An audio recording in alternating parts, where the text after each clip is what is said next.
سلام دوستان، امروز اومدیم با آموزش چیز کیک سرد تک نفره که بدون قالب و بدون میکسر درست میشه که به راحتی میتونید توی خونه درست کنید. ابتدا کیکامون رو قالب میزنیم. میتونیم به جای کیک از بیسکویت خرد شده و کره هم استفاده کنیم. بعد با استفاده از چسب و طرف دور کیکامون قالب درست میکنیم.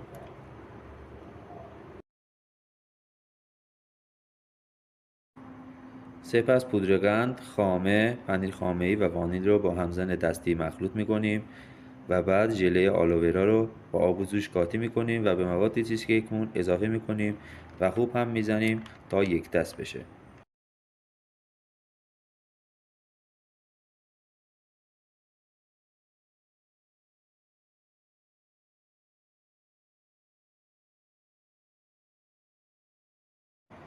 سپس مواد چیز کیکمون رو داخل قالب هامون میریزیم و با قاشق روشون رو کمی صاف میکنیم و بعد 2 ساعت میذاریم یخزار که خودشون رو کامل بگیرن و بعد میتونیم با شکلات، آجیل یا میوه روشون رو تزیین کنیم.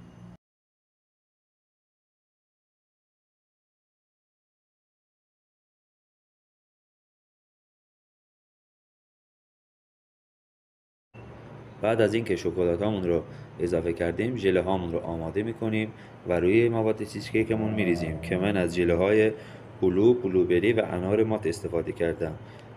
و بعد از اینکه 24 ساعت گذاشتیم یخزال، تلقامون رو جدا میکنیم و چیز کیکامون آماده هستن.